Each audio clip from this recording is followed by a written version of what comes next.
like a mystery unfolding in a dimly lit archive. Imagine this: the gleaming skyscrapers of Wall Street, the ivy-covered halls of Harvard, the opulent estates that whisper of old money.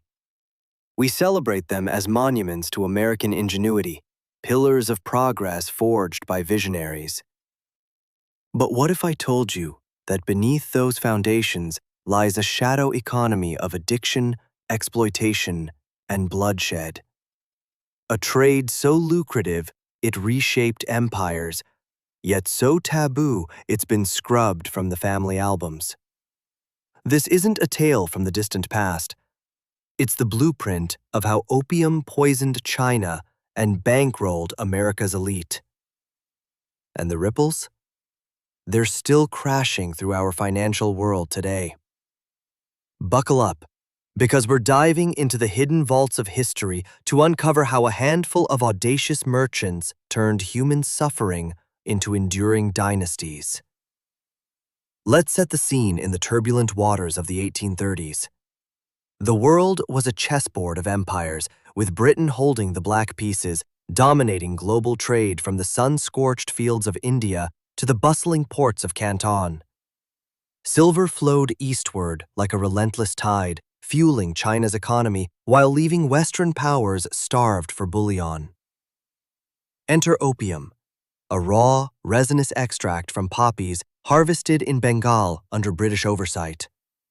What started as a medicinal curiosity morphed into a weaponized commodity. British traders, backed by the East India Company, began smuggling it into China on a massive scale, reversing the silver drain and hooking millions on its euphoric grip. But here's where the American twist sharpens the blade. While the British navigated the red tape of colonial bureaucracy, a new breed of entrepreneurs from Boston and New York saw the Pacific as their personal frontier. These weren't ragged smugglers. They were educated men from prominent families, blending Puritan work ethic with a gambler's edge. They chartered swift vessels, loaded them with the forbidden cargo, and raced to Chinese shores, exchanging chests of opium for taels of silver that could buy entire city blocks back home. The trade wasn't just profitable, it was explosive, generating fortunes that dwarfed early industrial ventures. By the mid-1830s, opium imports into China had surged to over 30,000 chests annually, each one a ticking bomb of societal decay. Now, peel back the layers to meet the architects of this shadowy enterprise. At the helm was Robert Bennett Forbes, a seafaring merchant whose name would later grace one of America's most iconic business publications. Born into Boston's mercantile class in 1804, Forbes cut his teeth on the China run as a young captain, navigating typhoons and treacherous reefs with a cool precision that masked his ruthless ambition. He didn't invent the opium pipeline, but he perfected it. Forbes assembled a fleet of clippers, lightning-fast ships like the storied Antelope, built for speed over comfort, designed to evade patrols and deliver payloads under the cover of night. Picture him on the quarterdeck, salt spray stinging his face as his crew stows away thousands of pounds of the sticky brown slabs. Each voyage from Boston to Linton Island, a notorious smuggling hub off China's coast, took 4 grueling months. Risks abounded. Corrupt officials demanding bribes, rival British firms undercutting prices, and the ever-present threat of imperial edicts banning the trade.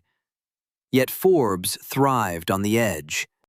His operations alone funneled enough opium to ensnare tens of thousands in addiction, siphoning silver that piled up like treasure in New England vaults. By 1838, his personal wealth had ballooned, but he was no lone wolf. Forbes networked with peers who amplified the American footprint in this illicit bazaar. Sex, 1.5. Enter Warren Delano, another Bostonian powerhouse and Forbes's contemporary, whose descendants would one day occupy the White House.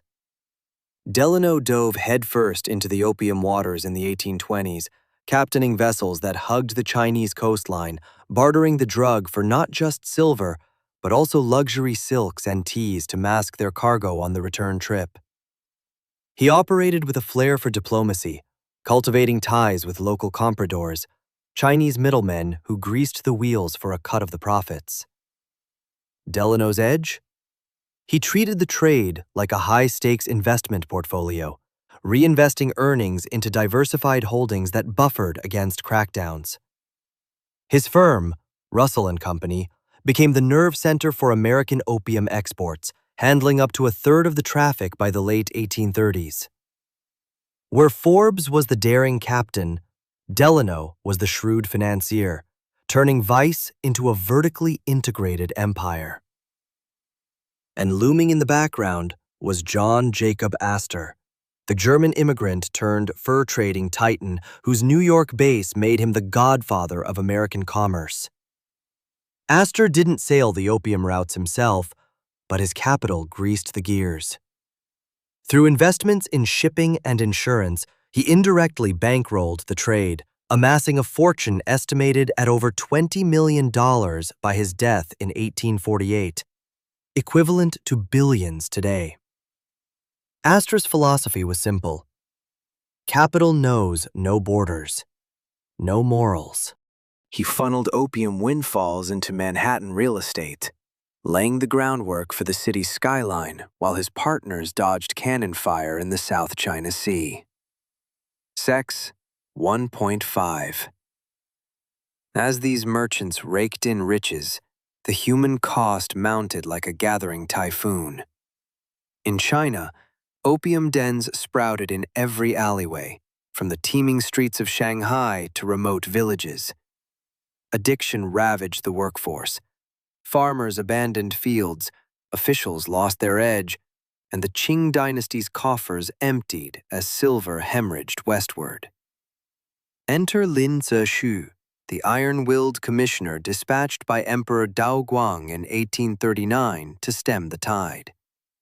A scholar official of unyielding integrity, Lin arrived in Canton with a mandate to purge the poison. He orchestrated the destruction of over 20,000 chests of opium at Humen, a bonfire of British and American contraband that lit the fuse for conflict. The merchants' response? Outrage wrapped in self-righteous fury.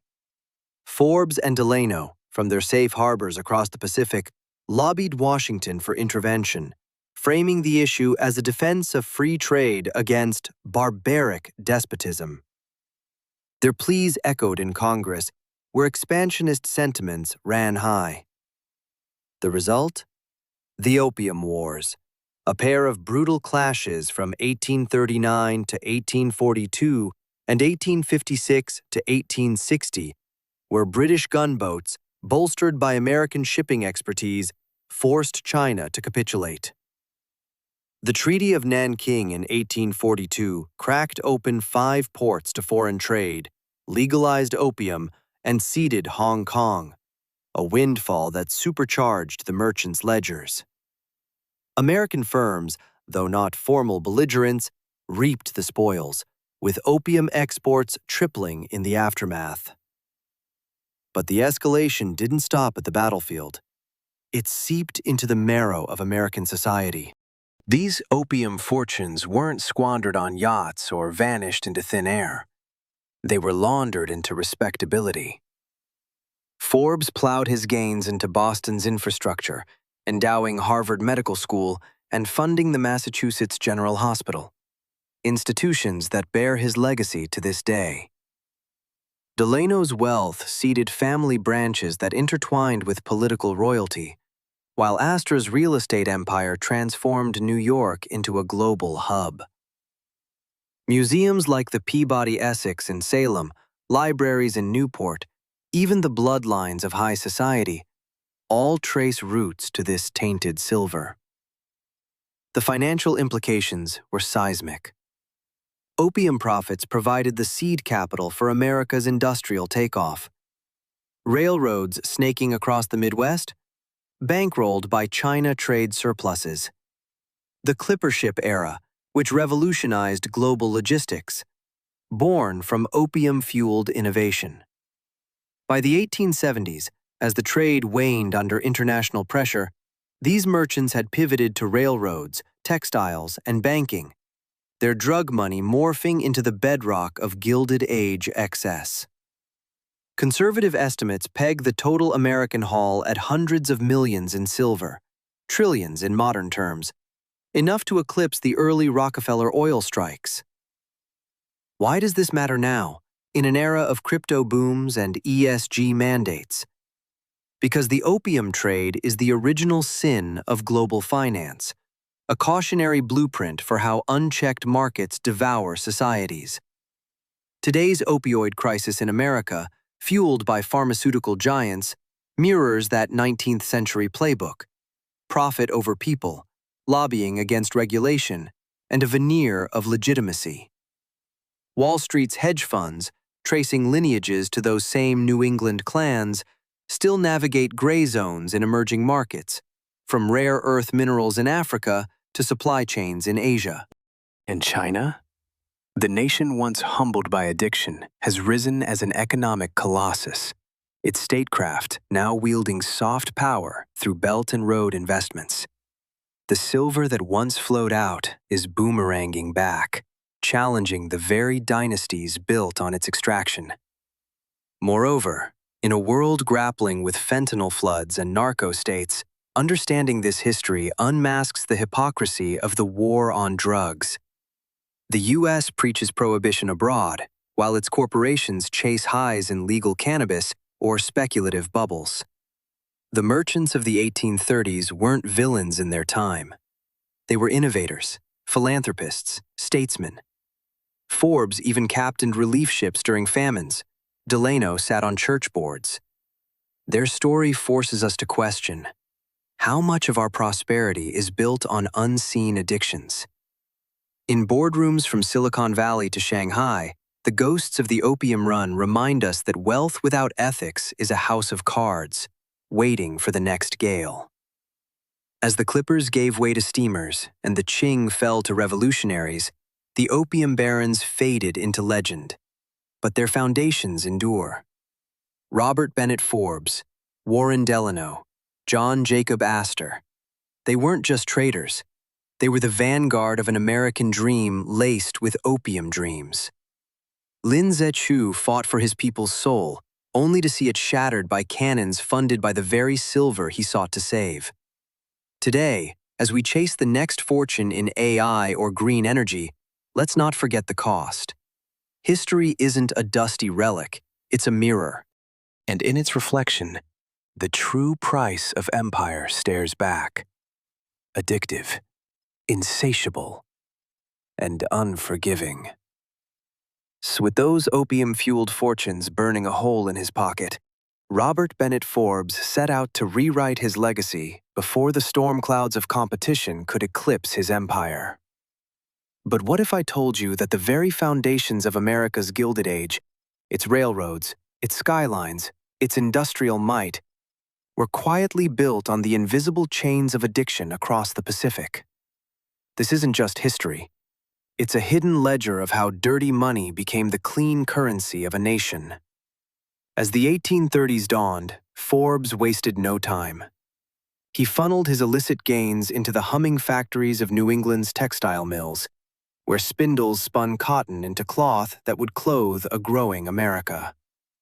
Rail lines snaking across untamed landscapes received his backing, promising to connect coasts and catapult commerce into the future. And in Boston's elite enclaves, he snapped up prime real estate, grand townhouses overlooking the harbor, symbols of status that masked the murky origins of their purchase. It was a masterful sleight of hand. Opium's poison profits, once reviled, now rebranded as the lifeblood of legitimate enterprise. Forbes wasn't just investing. He was laundering the sins of the trade into the respectable fabric of American capitalism. This alchemy of wealth wasn't Forbes's solitary act. It rippled through the merchant class like a shadow network, binding families across the Northeast in a web of calculated ambition. Take the Delanos, whose name would one day echo in the White House. Warren Delano, grandfather to a future president, had plunged deep into the China opium vortex. Stationed in Canton for Russell and Company, the biggest American player in this shadowy game, he orchestrated shipments that flooded ports with the drug's deadly allure. When Chinese enforcers tightened the noose in the late 1830s, Delano didn't flinch. He pivoted to shadowy outposts along the coast, slipping bribes to officials like greased palms in a rigged deal, ensuring the silver kept pouring in. His ledgers in New York and Boston swelled, turning narcosis into nests of power that would endure for generations. Then there was John Jacob Astor, the titan whose vision reshaped Manhattan's grid into a fortune. He might have sidestepped the opium dens himself, but his fleet of clippers sliced through the waves laden with the stuff, their holds a Trojan horse for profit. Astor's trading empire wasn't built in a vacuum. It thrived on the infrastructure of vice, ferrying the drug from Indian fields to Chinese markets while his agents skimmed the cream. Those windfalls? They didn't gather dust. They poured into the soil of New York, buying up blocks of what would become Wall Street's backyard. Astor was terraforming America with borrowed misery, one opium-laced voyage at a time. These weren't outliers in a vast, indifferent sea. They formed the spine of a merchant aristocracy, from the Kits navigating smuggling lanes to the Cushings forging alliances with corrupt mandarins, and the Perkins clan diversifying into shipping empires. Boston's elite ballrooms buzzed with whispers of these fortunes, all rooted in China's unraveling. The merchants knew the toll. The hollow-eyed addicts, the villages crumbling under habit's weight. But they buried it beneath layers of philanthropy and pedigree. Marriages to old money sealed the deals. Donations to churches polished the image, and ivy-bound heirs carried the torch forward. In their world, guilt was a luxury they couldn't afford. Not when the returns were this intoxicating. Peel back the veneer, and the opium trade reveals itself as a financial machine of eerie sophistication, a 19th century Ponzi scheme spanning empires. Picture this. American traders bartered Chinese teas and silks for Indian silver, then flipped that bullion to buy opium in the poppy fields of Bengal. Clipper ships, sleek and swift, raced the cargo to hidden Chinese coves, where it fetched premiums in freshly minted silver.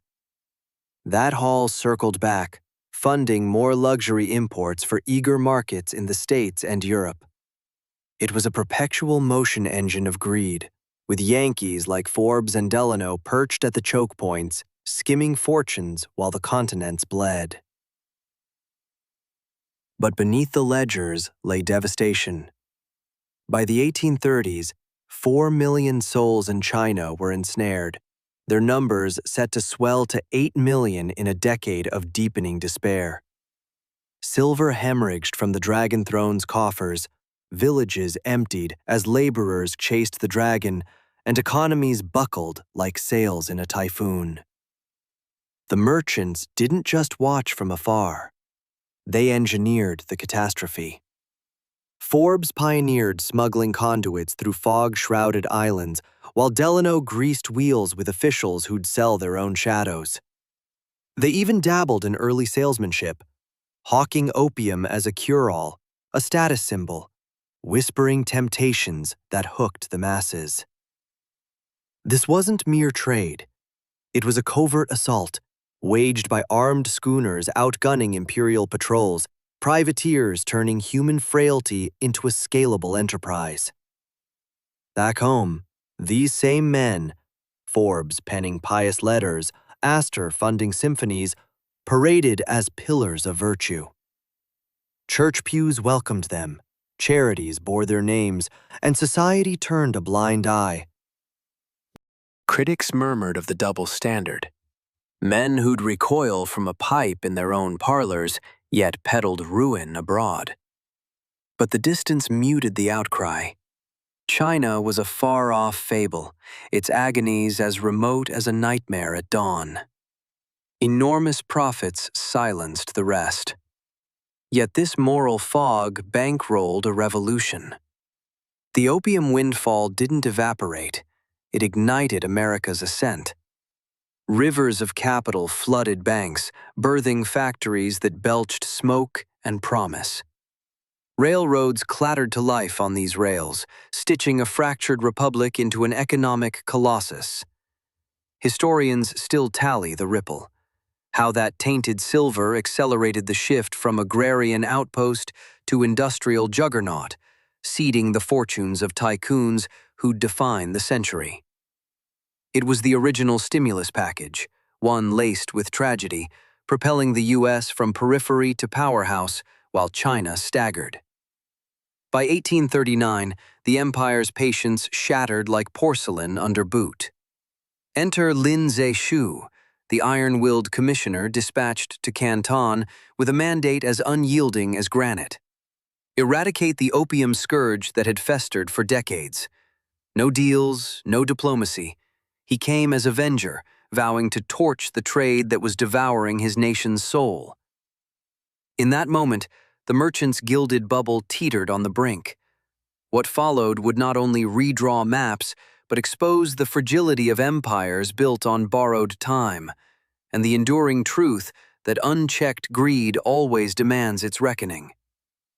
As we chase today's shadows in global finance, remember, the ghosts of Canton still whisper warnings to Wall Street.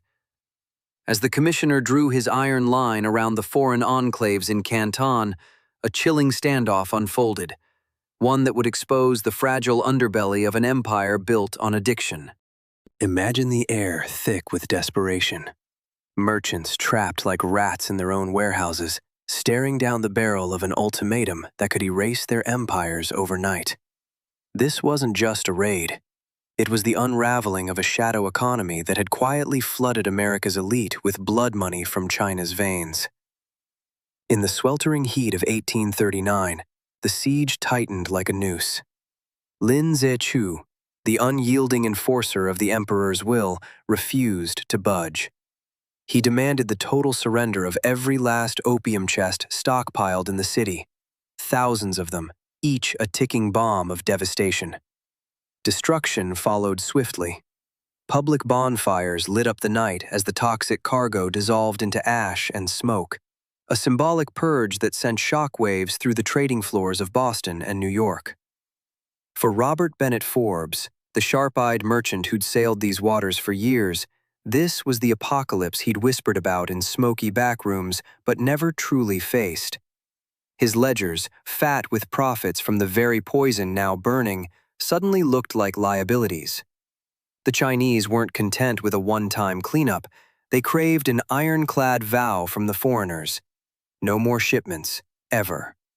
Bonds were thrust upon them, sworn oaths under penalty of death, transforming every arriving vessel into a potential death trap for its captain and crew. The reaction from across the Pacific was as predictable as it was hypocritical.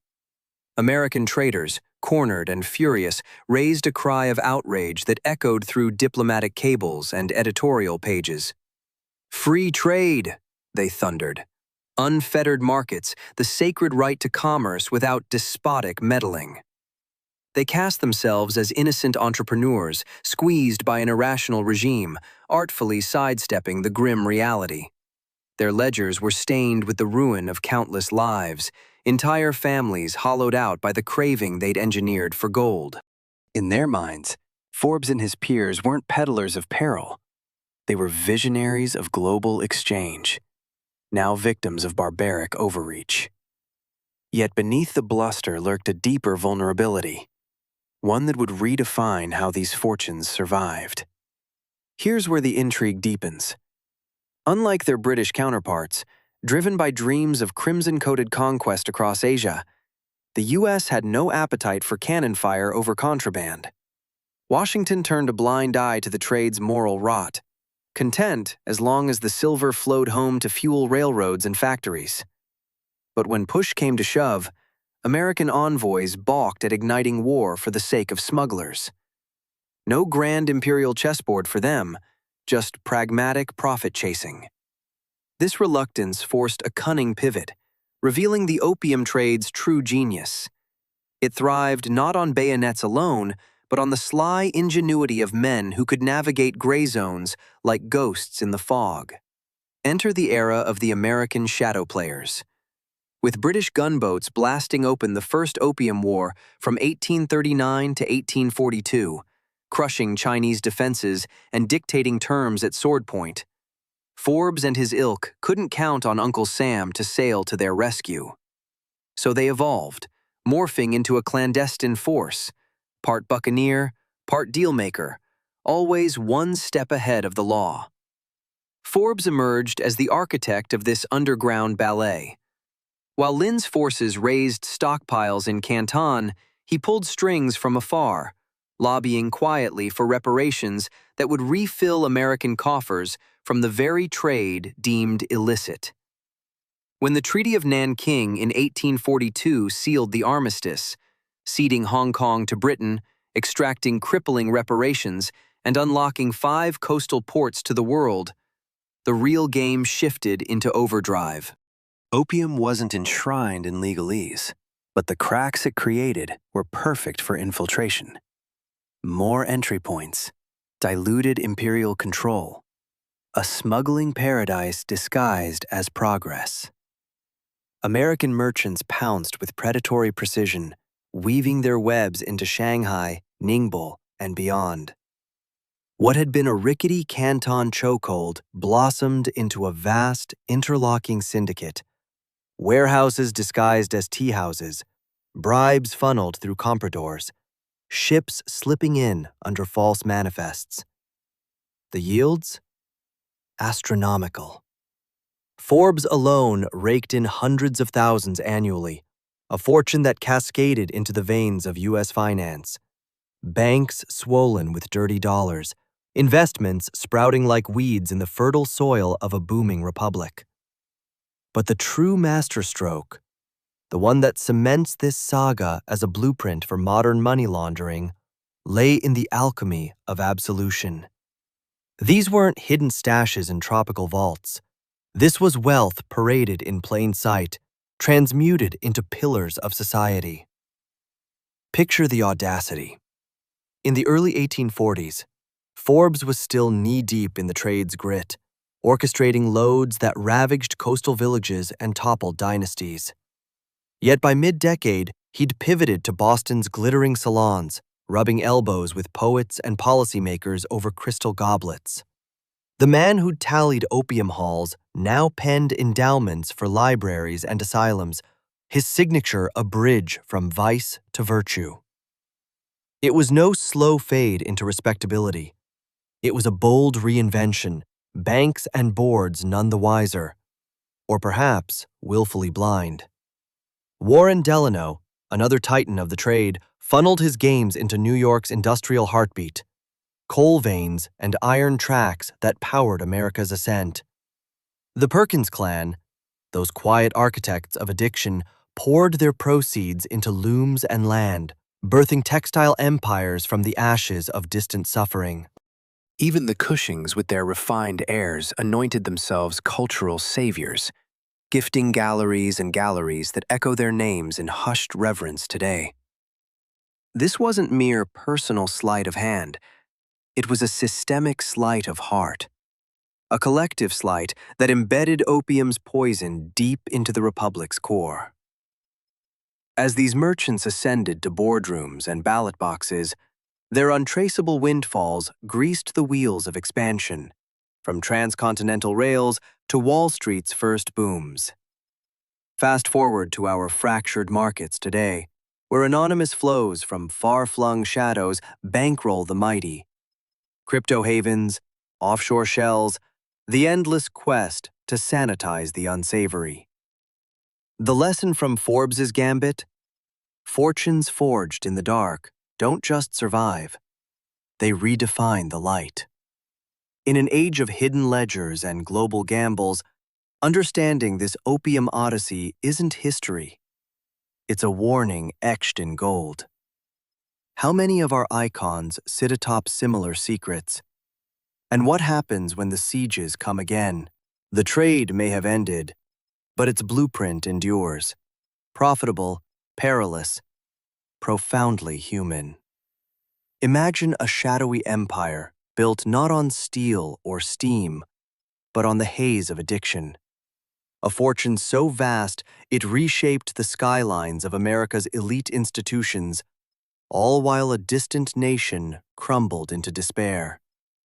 What if the very foundations of Harvard and Yale were stained with the blood money of opium? This isn't ancient myth. It's the hidden ledger of American ambition in the 19th century. A tale of profit that whispers warnings about the cost of unchecked greed, even today. It wasn't merely a quirk of conscience among a few tycoons. It was a grand, orchestrated cleanse of ill-gotten gains woven into the fabric of an emerging superpower. Picture the glittering salons of Boston and New York in the mid-1800s, where whispers of scandal dissolved like smoke if the right donations flowed. Former opium barons, hands still scented with the East's forbidden bloom, were toasted as visionaries. As long as their riches poured into factories humming with cotton looms or grand halls echoing with lectures, society turned a blind eye. The unspoken code rang out: origins be damned, impact is king. These men, merchants like Warren Delano and Robert Bennett Forbes, didn't slink away. They ascended, their drug-fueled wealth greasing the wheels of American progress. But across the Pacific, the toll mounted in silence, a human catastrophe fueled by Yankee ingenuity. By the 1850s, the dragon's grip had ensnared an estimated 12 million souls in China, each puff draining not just lungs, but empires. Silver hordes that once fortified dynasties vanished into the holds of clipper ships, leaving villages hollowed out. Farmers too entranced to till fields, artisans too dazed to craft.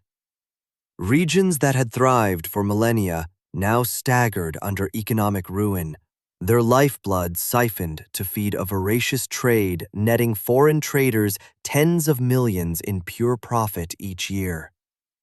Officials like Lin Zexu, who had desperately burned poppy cargoes in a bid to stem the flood, watched helplessly as the tide roared back stronger.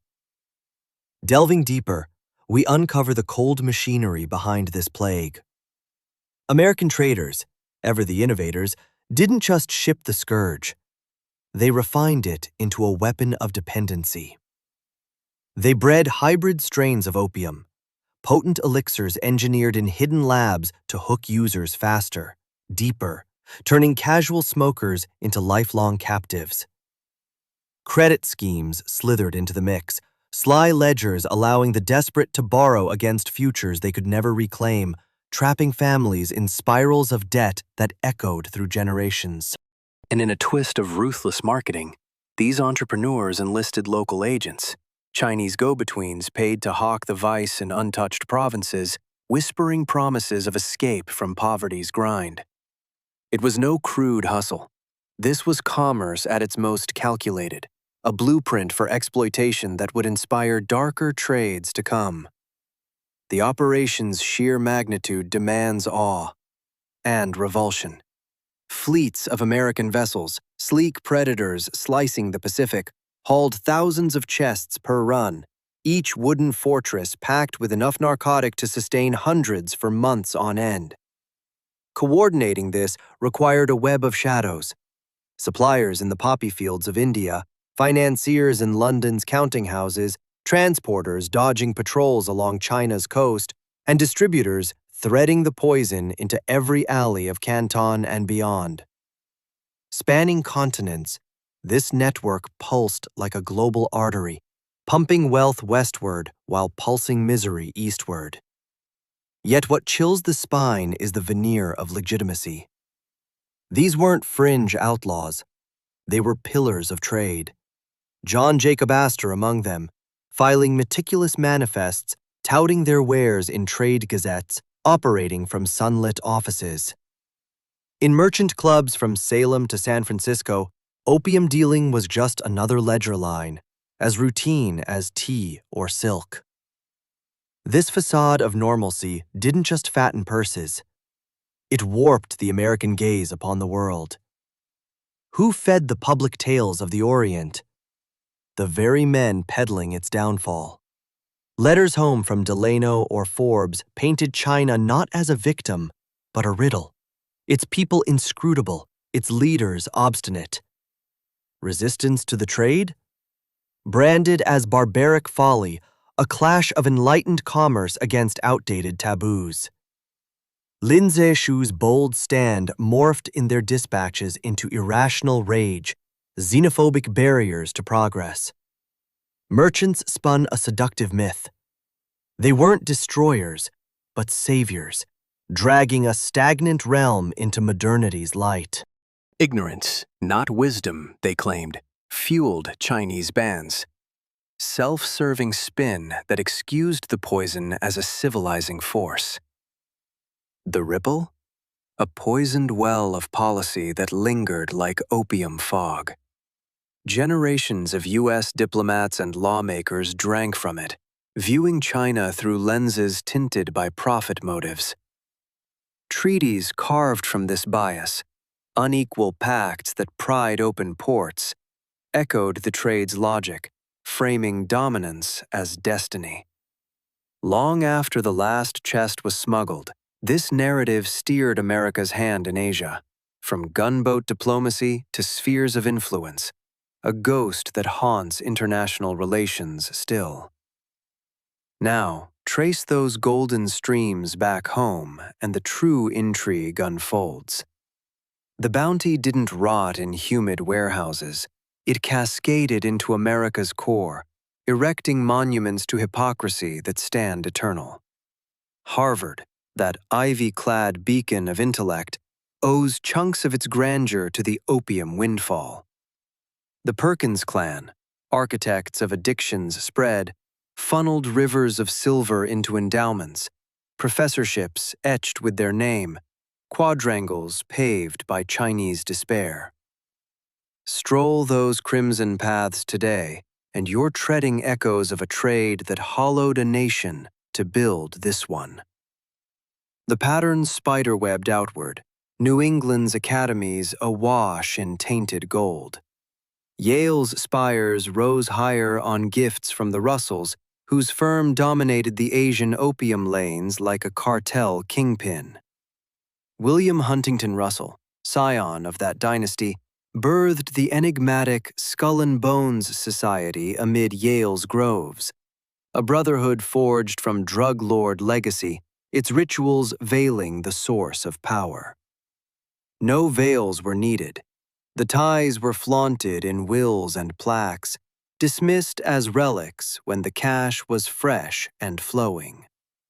Culture's cradles bore the same mark. Boston's Athenaeum, that hushed sanctuary of tomes, drew breath from China traders' ledgers, shelves stocked by men who'd bartered lives for lore. Massachusetts General Hospital, healer of the ailing, ironically thrived on philanthropy from those who'd sown sickness.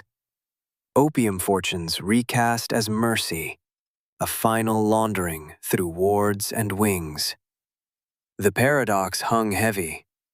Creators of craving, now custodians of cure.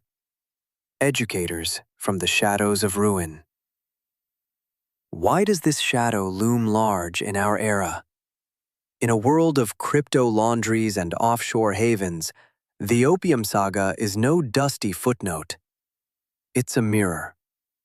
It exposes how societies sanctify dirty money if it fuels the machine, how elites rewrite history to sleep soundly.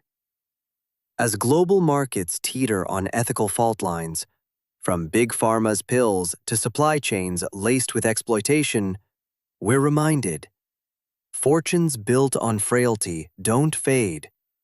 They fortify the status quo. The merchant's ghost lingers in boardrooms and endowments, urging us to question, what addictions do we peddle today? And who pays the piper? The river of gold still flows. Will we trace its source, or let it redefine us once more? Imagine this: the iron veins of America's expansion, snaking across vast prairies and piercing mountain ranges, weren't just forged by sweat and steel. They were bankrolled by a shadowy trade that ravaged an entire empire halfway around the world. As the Golden Spike drove home in 1869, uniting a fractured nation, a chilling truth lay buried beneath the shears. The very tracks that promised progress were laid with profits stained by opium's grip on China. Let's pull back the curtain on this hidden chapter of American ambition.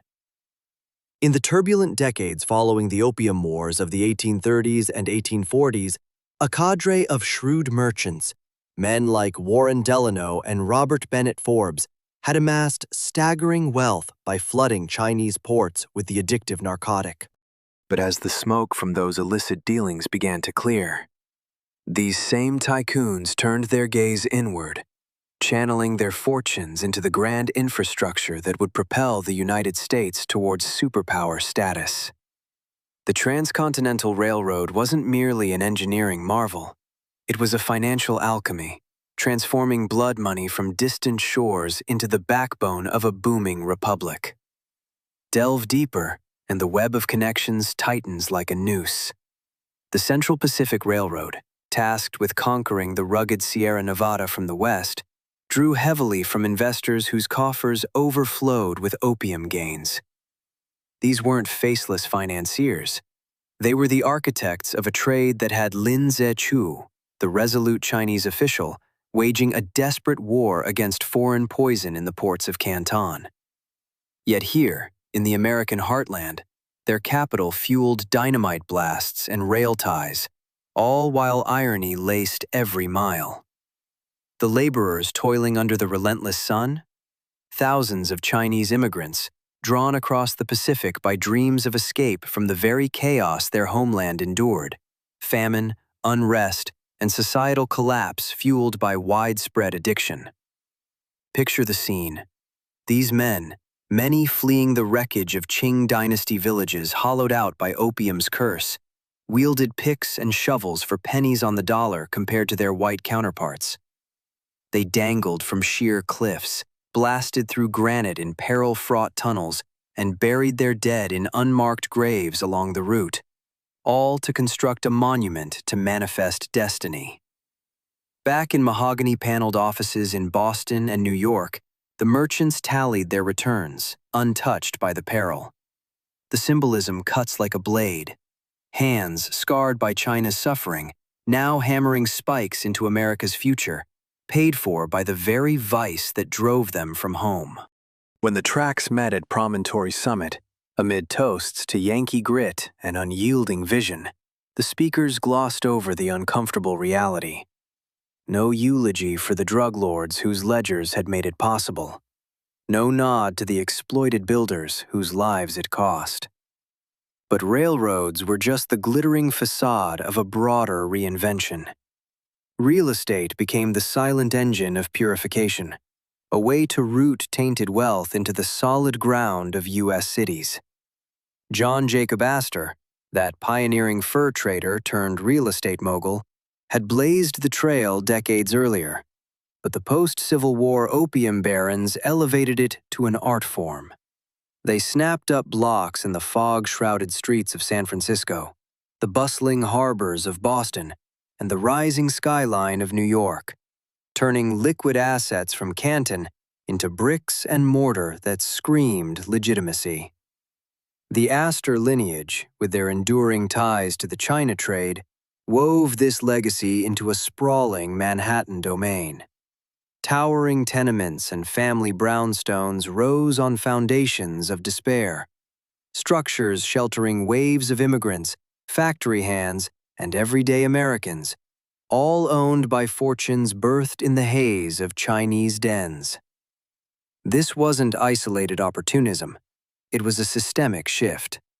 The clandestine channels that once smuggled opium across typhoon-lashed seas morphed into the arteries of legitimate banking. Institutions in those same coastal hubs, fattened on commissions from illicit cargoes, pivoted to underwrite the Industrial Revolution at home. Steel forges belching fire in Pennsylvania, cotton mills humming in New England, gold veins ripped from California hills, all siphoned capital from banks whose vaults echoed with the ghosts of the trade. The funds didn't evaporate in some moral furnace. They compounded, interest on interest, infiltrating boardrooms and balance sheets nationwide. A dollar earned in Shanghai's shadows now bought machines that employed thousands. Its origins diluted, but never erased, threading darkness through the fabric of economic growth. Now, consider the insurance giants, a masterclass in twisted reinvention that borders on the macabre. Marine underwriters who once hedged bets against pirate raids and rogue waves devouring opium-laden clippers found their profits ripe for diversification. These firms, flush with premiums from safeguarding the forbidden trade, branched into life policies for breadwinners, fire coverage for urban sprawl, and beyond. It was a poetic irony. Wealth from protecting payloads of ruin now peddled promises of safety to hearth and home across America. Legions of agents sold peace of mind to families blissfully unaware that their premiums padded the nests of men who'd peddled peril abroad. Profitable?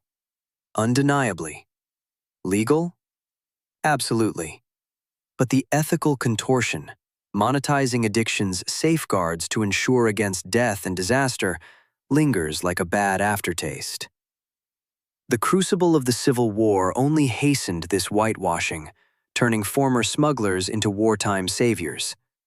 As brother fought brother from 1861 to 1865, these merchants rallied to the Union banner, pouring opium-derived dollars into enlistments, armaments, and government bonds. Warren Delano, that canny operator who'd orchestrated sales devastating Chinese lineages, funneled his gains toward Republican stalwarts and the abolitionist firebrands decrying slavery's chains. The same figure who'd profited from fracturing families overseas now cloaked himself in the mantle of liberty's defender, his contributions etching his name into ledgers of patriotism. This wasn't mere duplicity. It was a profound psychological sleight of hand. These men erected mental walls, compartmentalizing their ledgers of shame behind veils of virtue. Donations to orphanages, endowments to colleges. They viewed these as ledgers balanced, stains scrubbed clean by acts of benevolence. The human toll in China? A foggy abstraction, half a world away, dwarfed by the tangible gratitude of freed slaves and victorious troops on home soil. Their American patrons were neighbors, voters, kin. The distant sufferers, mere statistics in trade reports. As the 1870s dawned, the metamorphosis reached its zenith through the alchemy of matrimony. Daughters of these China trade magnates wedded scions of senators and jurists, forging alliances that blurred bloodlines and fortunes. Sons of the opium elite courted into lineages built on agrarian estates or factory smokestacks, each union a fresh layer of varnish over the past. It was social laundering at its finest, drug wealth intermingling with pedigreed inheritances until the murky source dissolved into irrelevance. By then, these families hadn't just ascended. They'd eclipsed the founding aristocrats they'd infiltrated. Their investments had ballooned into dynasties, their giving legendary, their civic fervor the stuff of editorials. Ex-opium traders now helmed banks shaping national policy, sat as stewards of Ivy League halls molding minds, and influenced salons dictating America's stance on empire and ethics. Their voices echoed from State Department corridors, where whispers of expansionist dreams carried faint echoes of old Canton deals. Reminders that the roots of U.S. global might were tangled in a trade that once shattered another nation's soul. In the end, this saga whispers a timeless caution. Fortunes forged in shadow can illuminate empires, but the cost etches scars that time struggles to fade. As we trace the skylines and rails of modern America, ask yourself, what unseen threads still bind our prosperity to yesterday's sins? Imagine a shadow network, woven from the profits of a forbidden trade, pulling strings in the highest halls of power. These aren't whispers from a distant crime syndicate. They're the architects of America's rise on the world stage. What if the very advisors shaping U.S. strategy in Asia were the same men who once flooded China with opium, turning addiction into empires? As we peel back the layers of this forgotten saga, you'll see how one illicit commerce reshaped global finance, and why its echoes still dictate the rules of the game today. Our story picks up in the turbulent wake of the 1830s, when the opium trade's toxic grip on China began to loosen under pressure from officials like Lin Zhe-chu, who boldly confronted the flood of drugs pouring in from American and British merchants. But victory for China was anything but certain. The men behind those shipments, figures like Warren Delano, Robert Bennett Forbes, and John Jacob Astor, didn't fade into obscurity. Instead, they pivoted with ruthless precision, leveraging their intimate knowledge of the East to infiltrate the corridors of American influence. These former traders, hardened by decades of navigating treacherous waters between Canton and Boston, positioned themselves as indispensable experts. Delano, with his deep ties to the smuggling routes, found his voice heard in Washington drawing rooms. Forbes, whose ships had once carried the deadly cargo, now penned reports that painted China not as a victim, but as a vast, untapped market ripe for American ingenuity. Astor, the fur and real estate magnate who dabbled in the trade's fringes, lent his financial clout to back their counsel. Their insights? Invaluable on the surface, born from years immersed in Chinese ports, haggling with mandarins and outmaneuvering imperial edicts. But beneath that expertise lurked a profound bias, forged in the fires of profit over people. As the 19th century unfolded, this cadre of ex-opium barons didn't just advise, they molded the clay of U.S. diplomacy. Picture the scene. A young Abraham Lincoln administration, grappling with the fallout of the Opium Wars, turning to these men for guidance on treaties and tariffs. Their recommendations? Prioritize open doors for trade, even if it meant turning a blind eye to the human cost ravaging Chinese society. Policies emerged that safeguarded American merchants' access to silk, tea, and silver, commodities once bartered for opium, while sidelining Beijing's pleas for sovereignty. It was a blueprint for economic dominance, disguised as enlightened foreign relations. And it stuck. For the remainder of the century, U.S. envoys echoed these sentiments, from the Burlingame Treaty of 1868 to the push for extraterritorial rights, ensuring that commerce trumped conscience every time. But here's where the intrigue deepens. This influence didn't evaporate with the last clipper ship. It metastasized, threading through family bloodlines and bedrock institutions, carrying the opium taint into the modern era. Fast forward to the early 1900s, and the Delano lineage, yes, the very family of a future president, still held sway in elite circles. Franklin Delano Roosevelt, ascending to the White House in 1933, inherited not just a name, but a web of connections forged in that shadowy trade. The opium windfall was by then a dusty footnote, romanticized as adventurous commerce. Yet the banks it seeded, like those Astor helped nurture, funneled loans into Pacific ventures, from railroads snaking through California to steamers docking in Shanghai. Universities became unwitting fortresses of this legacy. Harvard's hallowed halls, for instance, owed professorial chairs to endowments from Forbes and Delano fortunes, gifts that silenced any scrutiny of their origins. These academics, perched in opium-funded offices, became the government's go-to voices on Asian economics during World War II and the Cold War. Their analyses? Often tilted toward free market access, echoing the merchant's old playbook.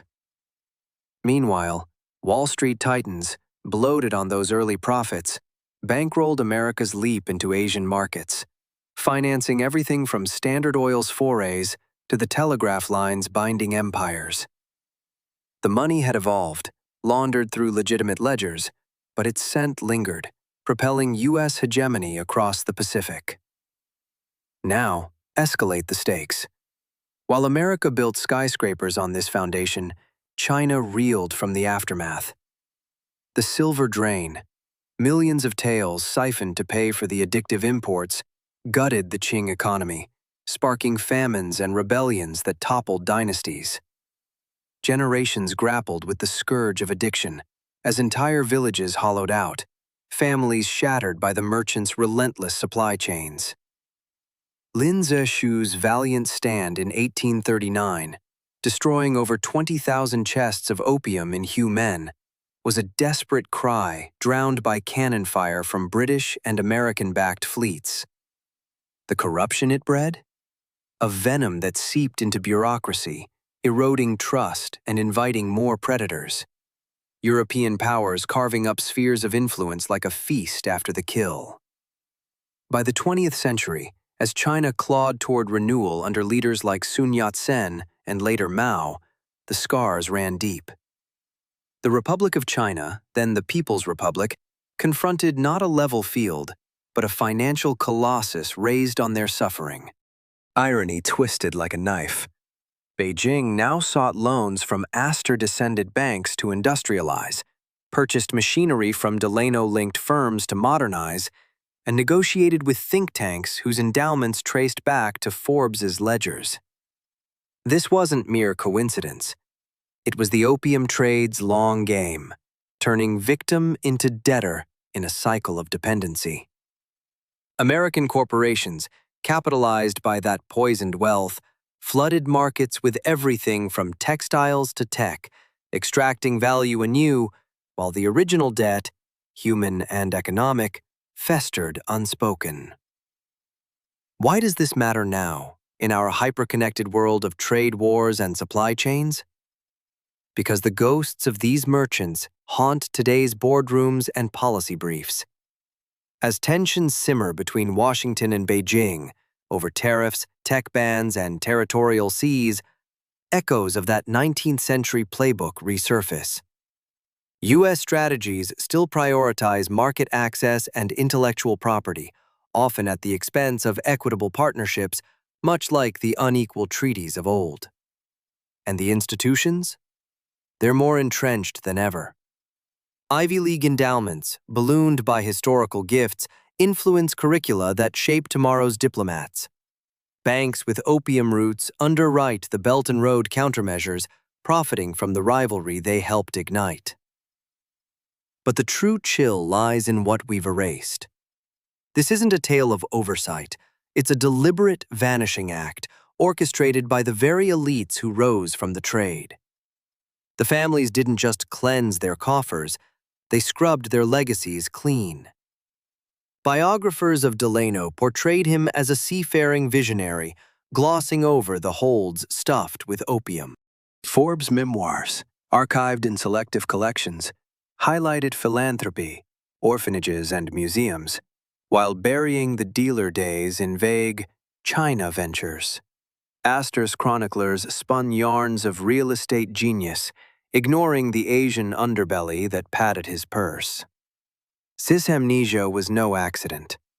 It was engineered with cold calculation. Heirs funded symposia where historians peddled sanitized versions, emphasizing bootstrap tales over the blood money. Libraries received curated archives, ledgers of tea trades, but not the poppy fields. Foundations sprouted, bearing family names, to trumpet charitable deeds and bury the source. The result?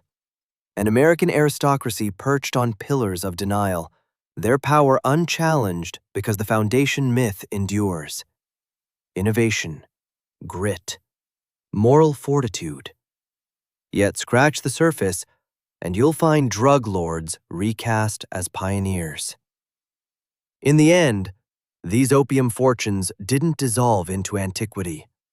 They crystallized into the marble of high society, the steel of institutions, the ink of national lore. The Delanos dined at the White House. The Forbeses graced Boston's salons. The Astors defined Gilded Age excess.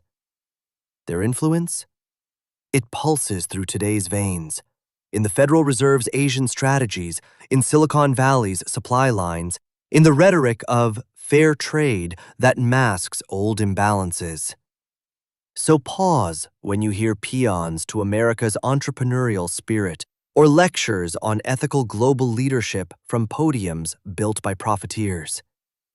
The truth, long interred, demands excavation. Empires weren't forged in boardrooms alone, but in the haze of addiction and exploitation. The real cartel wasn't some back-alley outfit.